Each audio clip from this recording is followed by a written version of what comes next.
Sinunog ng mga operatiba ng Benguet PNP ang tinatayang 180,000 na halaga ng marijuana sa dalawang plantasyon sa sitio Asuan, Takadang, Kibungan, Benguet nito lamang Enero 20 taong kasalukuyan.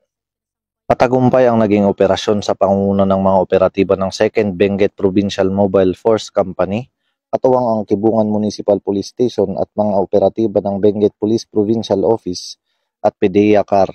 Natuklasan ng unang plantasyon ng marijuana sa land area na may lawak na 80 square meters na may nakatanim na mahigit kumulang 400 piraso ng fully grown marijuana plants at may tinatayang standard drug price na 80,000 pesos, habang 500 na piraso naman ng fully grown marijuana plants ang natuklasan sa ikalawang plantasyon sa land area na may 250 square meters at may standard drug price na 100,000 pesos. Bagamat walang naarestong marijuana cultivator, ang lahat ng halaman ng marijuana ay binunot at sinunog sa mismong lugar ng pinagtamnan.